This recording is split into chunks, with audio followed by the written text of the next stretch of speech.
Swastiastu Semeton, welcome to my channel Petualangan Dewi Pradewi.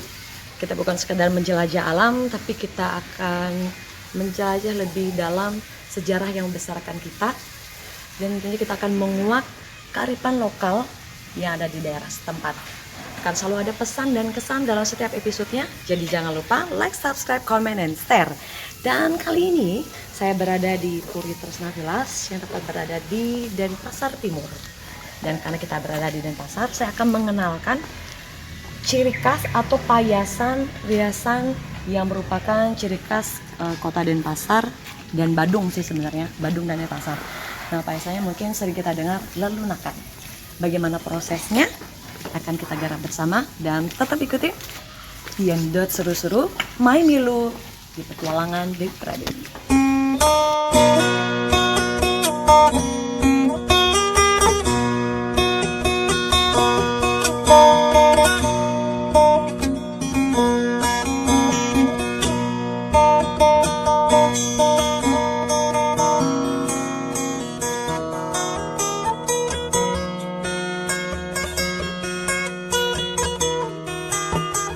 Tengkuluk atau lelunakan.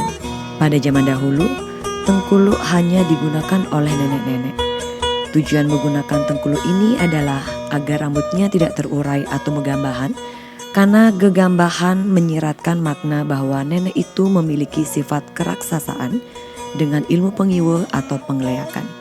Sekitar tahun 60-an, busana tengkuluk lelunakan ini hanya digunakan saat upacara pengabenan atau pelebon di Denpasar dan Badung, dan juga sebagai busana tari tenun dan gegaboran, sehingga menjadi produk pengembangan budaya yang menarik dan dikenal secara nasional, bahkan tidak berlebihan kalau dikatakan tengkuluk lelunakan ini telah mendunia.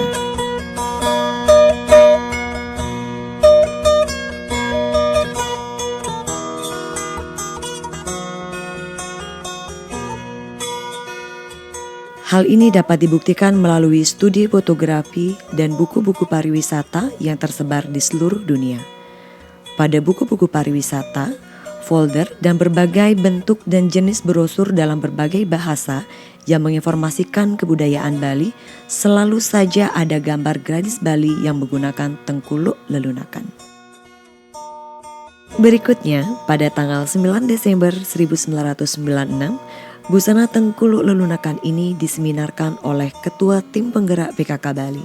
Saat itu, Ibu Ida Ayu Asiawati Oke, dan dijadikan busana untuk acara-acara resmi seperti untuk menyambut tamu, sekegambel, MC, paduan suara, dan acara lainnya. Oleh Ibu Asiawati Oke, setiap tamu atau pejabat perempuan yang berkunjung selalu dikenakan tengkuluk lelunakan. Tradisi ini kemudian dilanjutkan oleh Ibu Mas Berata almarhumah dan Ibu Bintang Puspayoga saat menjabat Ketua Tim Penggerak PKK Denpasar. Busana tengkuluk lelunakan ini pun telah menjadi ikon kota Denpasar, yang mana dalam malam grand final pemilihan Trune-Truni Kota Denpasar yang digelar sejak tahun 2010 hingga saat ini, para finalis putrinya menggunakan busana lelunakan. Seiring berjalannya waktu dan perkembangan zaman, lelunakan ini makin populer dan digemari kalangan anak muda, sehingga pakem dari lelunakan ini sendiri tengah mengalami modifikasi. Hai Semeton, seperti janji saya tadi, saya akan langsung perlihatkan bagaimana payasan yang merupakan ciri khas dari Denpasar ataupun Badung. Dan kali ini saya akan di-makeup oleh seorang perempuan cantik, namanya Mbak Indra Mayor Ibu ya. Mbak Indra saja kan masih muda. Terima kasih atas supportnya dari Maha Indra Makeup Salon, luar biasa sekali. Pada pagi hari ini kita akan perkenalkan bagaimana sih sebenarnya payasan yang merupakan ciri khas dari Denpasar ya, Mbak Indra. Ini hasilnya baru setengah matang ya, bukan telur setengah matang, tapi riasan masih setengah matang. Matanya lagi nggak boleh dibuka, sama seperti hatiku, belum bisa kebuka. Yeah.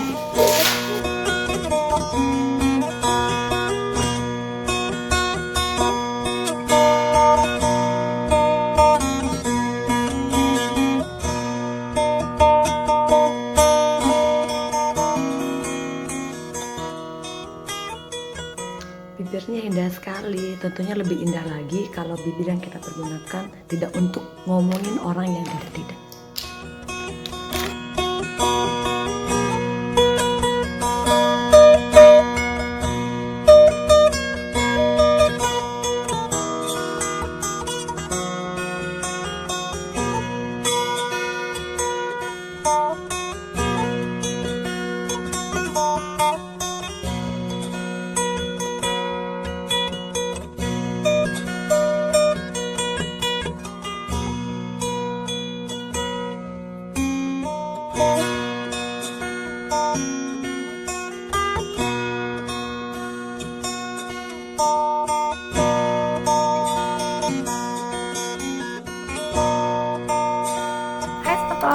Seperti janji saya tadi, saya akan memperlihatkan langsung bagaimana sebenarnya payasan yang merupakan ciri khas Denpasar dan Badung.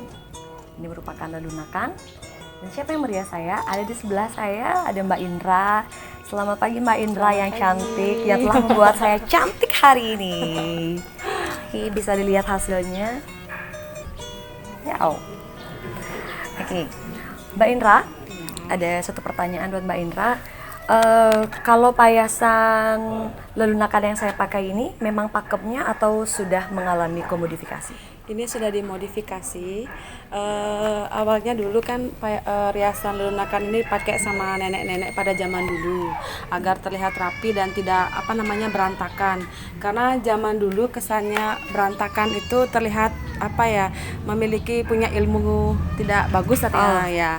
Jadi rambutnya harus rapi. Tutup aja ngeleyak gitu ya. Kemudian ilmu hitam gitu. Seiring berjalannya waktu di tahun 60-an akhirnya payasan lelunakan ini dipakai oleh ibu-ibu di Badung dan Denpasar sebagai riasan pada saat orang melakukan pacara ngaben. Dulunya cuma dipakai sama nenek-nenek biar rapi. Kemudian tahun 60-an dipakai untuk acara pengabenan. Kemudian juga dipakai untuk orang-orang yang nari tenun. Oh, tari tenun juga pakai riasan seperti tapi yang pakem ini. Ya? Pakem. Tadi sebelum ini dipasang yang yang tinggi ini, berarti itu pakemnya. Berarti hanya berupa yang saya tadi hanya pakai selendang aja. Iya, pakai selendang dan beberapa. Tari tenun itu seperti itu ya, hanya pakai selendang. Sekarang kan seiringnya seiring berjalannya waktu ya, dan kita sudah sekarang dampak modernisasi. Sekarang bisa dipadu-padankan kayak selendang, bisa dipadu-padankan dengan pakaiannya. Terus mungkin senangnya warna apa gitu, sudah bisa dimodifikasi dengan tambahan aksesoris lainnya gitu. Kalau menurut Mbak Indah sendiri, ini pengalamannya karena sudah lama di make up ya. Kalau untuk anak remaja gimana? Mereka masih suka dengan gaya ini? Kalau menurut saya lebih memilih gaya yang mana sebenarnya kalau bisa? Kalau anak muda sekarang pakai lelunakan ini pada saat artinya ada acara tertentu ya, seperti MC orang-orang MC, terus penyambutan tamu negara dan lain sebagainya, atau menari, itu aja sih. Kalau secara pribadi mereka sepertinya kurang begitu meminati. Kalau bukan artinya dipakai untuk acara-acara tertentu. Karena ini masih tipikal riasan yang klasik dan tempo dulu ya, masih kuno ya.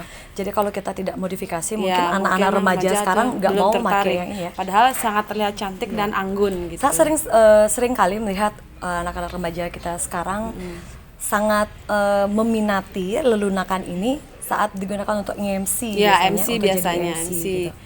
Kemudian parade ogoh-ogoh, parade yang bawa PKB ini, papan namanya. Oh iya benar di PKB itu ya. Terus apa digunakan oleh orang Denpasar saja? Di luar Denpasar ada yang meminati? Di luar Denpasar meminati karena ini se-Bali sering memakai. Jadi bukan hanya orang Denpasar ataupun Badung ya. Bukan. Jadi yang luar sudah daerah berkembang, pun sudah memakai dan meminati lelunakan ini. Jadi ciri khasnya itu sendiri ada pada balutan selendangnya. Jadi yang merupakan ciri khas dari lelunakan. Kalau misalnya kata orang dulu, biar rambutnya nggak terbang-terbang dan dirapikan. Dan biar nggak dibilang bisa. Punya ilmu hitam ya, zaman dulu sejarahnya seperti itu hingga berkembang sampai saat ini. Itu pengalaman yang saya baca dan saya terima dari senior-senior saya. Mungkin ada lebih spesifik lagi, mungkin keunikannya, ciri khasnya bukan hanya di bagian selendang, mungkin ada ciri khasnya lagi mungkin dalam lelunakan. Lelunakan paling ciri khasnya itu memang selendang dan tagelan ini. Oh, tagelannya. Jadi selain selendang juga tagelannya di sebelah kiri ini ya. Ini yang menjadi ciri khas riasan. Bedanya riasan lelunakan dengan mesanggul biasa itu ada nggak? Ada. Nah, kayak tagelannya kiri kanan itu ada filosofinya sendiri. Kalau sanggul Bali biasa kan nggak kelihatan sampai ke depan, dia cuma di belakang aja. Kemudian Itu sanggul biasa, ya, sanggul biasa. sama seperti tagelan, cuma dia agak ke belakang. Dan kalau untuk lelunakan dia agak ke depan. Ya. Jadi berarti filosofinya ada lagi? Tidak. Terima kasih Mbak Ida cantik yang telah membuat saya cantik pada pagi hari ini.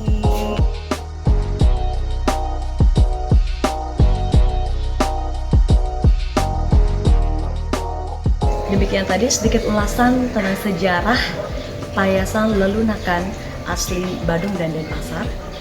Bangsa yang besar adalah bangsa yang tidak pernah melupakan sejarahnya. Akan ada pesan dan kesan di setiap episodenya. Jadi jangan lupa like, subscribe, comment, and share. Yendo seru-seru, main milu petualangan Dewi Pradewi.